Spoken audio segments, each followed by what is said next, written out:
না, আমি পরকালে একদমই বিশ্বাস করি না। আমি আসলে যেটা দেখি না বা যেটা দেখি না আসলে ওটা আসলে কখনো বিশ্বাস করি না।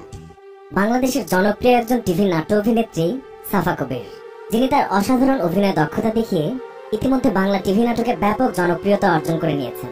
তবে সম্প্রতি একটা ভিডিওতে তিনি পরকালে বিশ্বাসী নয় বলে মন্তব্য করে সামাজিক যোগাযোগ মাধ্যমে ব্যাপকভাবে সমালোচিত হচ্ছেন। সামাজিক যোগাযোগ মাধ্যমের সবচেয়ে জনপ্রিয় সাইট ফেসবুকে ইতিমধ্যেই তাকে নাস্তিক বলে সম্বোধন করছে লাখো লাখো মানুষ।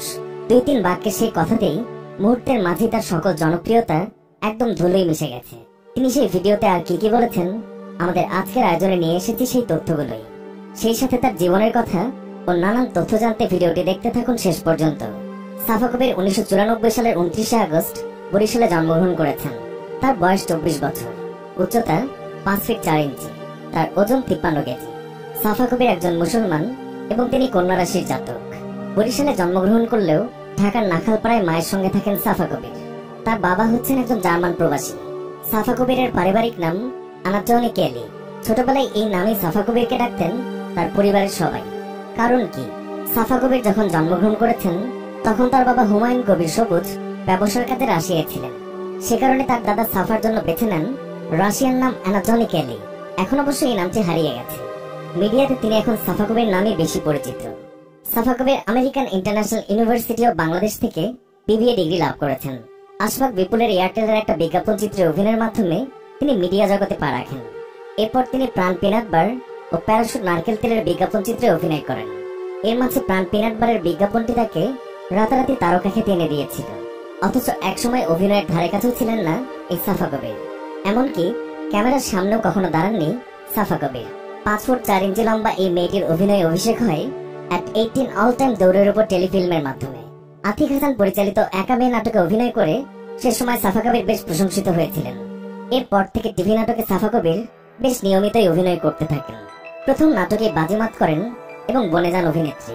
প্রথম নাটকে কাজ করার পর অনেক কাজের অফার পেয়েছিলেন তিনি, তবে তখন অভিনয়কে খুব একটা সিরিয়াসলি নেননি সাফা কবির। সাফা কবির বর্তমানে অভিনয়কেই সবচেয়ে বেশি গুরুত্ব দিচ্ছেন এবং অভিনয়কে তিনি পেশা হিসেবে গ্রহণ করেছেন। 2014 সালে তিনি আরো একটি সুপারহিট নাটকে অভিনয় করেছেন যার নাম হচ্ছে ভালোবাসা 101। এই নাটকটি সে সময় খুব বেশি দর্শক নন্দিত হয়েছিল। এরপর তাকে আর কখনোই পেছনে ফিরে তাকাতে হয়নি। তার উল্লেখযোগ্য কিছু নাটক হলো অ্যাট 18 অল টাইম দৌড়ের উপর, একা মেয়ে, ভালোবাসা 101, ইউনিভার্সিটি, ব্ল্যাক ম্যাজিক, জোনাক পোকা, এই পথ যদি শেষ না হয়, আমাদের গল্পটা এমনও হতে পারত, দেয়াল, তবুও ভালোবাসি ইত্যাদি। পাশাপাশি তার জনপ্রিয় বিজ্ঞাপনগুলোর মধ্যে রয়েছে এয়ারটেল, প্যারাশুট নারিকেল তেল, ক্লোজ আপ কাছে আসার গল্প, পপস বিস্কুট ইত্যাদি। সাফা কবির এখন পর্যন্ত কোনো চলচ্চিত্রে কাজ করেননি, তবে ভালো গল্পের সাথে ভালো স্ক্রিপ্ট যদি হয় তবে তিনি অবশ্যই ফিল্মে কাজ করবেন বলে জানা গেছে। পাশাপাশি এনটিভিতে স্টাইল অ্যান্ড ট্রেন্ড নামের একটি অনুষ্ঠানে উপস্থাপনা করতেও দেখা গেছে সাফা কবিরকে। আর তাই তো এখন পর্যন্ত অল্প দিনের মধ্যে এই গুণী অভিনেত্রী 70টিরও বেশি কোয়ালিটি এবং সুপারহিট নাটক, টেলিফিল্ম এবং শর্ট ফিল্ম ছাড়াও অনেক টিভিসি এবং মিউজিক ভিডিও উপহার দিয়েছেন দর্শকদেরকে। তার বেশ কয়েকটা মিউজিক ভিডিও বেশ সুনাম কুড়িয়েছে। এই মিউজিক ভিডিওগুলোর মধ্যে ইমরানের আমার কাছে তুমি অন্যরকম ও কিছুদিন আগে আরো একটি ভিন্ন ধর্মের মিউজিক ভিডিও এমন একটা তুমি চাইতে অভিনয় করেছিলেন সাফা কবির। এতে তার সহশিল্পী হিসেবে রোবটের চরিত্রে অভিনয় করেছিলেন গায়ক ইমরান নিজেই। এছাড়াও সেতু চৌধুরীর মিথ্যে গল্পবাদেও সাফা কবির অভিনয় করেছেন। Safa ABC radio love struck by Safa Kabir এই নামের একটি অনুষ্ঠানও পরিচালনা করেন। সাফা কবির ক্যারিয়ারের এই সময়টাতেই ইতিমধ্যে বিজ্ঞাপন চিত্র, মডেলিং থেকে শুরু করে তিনি অভিনয় করেছেন। তবে এগুলোর মধ্যে যে কোনটি সেরা, এমন একটি প্রশ্নের জবাবে তিনি বলেন, আসলে দুটি কাজ দুই রকম। বিজ্ঞাপনে মডেল হলে দীর্ঘ সময় দর্শকদের সামনে থাকা যায়, কারণ ভালো প্রোডাক্টের বিজ্ঞাপন সব চ্যানেলে একাধিকবার প্রচার হয়ে থাকে, এতে পরিচিতির পরিসরও বাড়ে। বিজ্ঞাপনে কাজ করতে ভালো লাগলেও আমার মূল কাজের জায়গাটা হচ্ছে অভিনয়।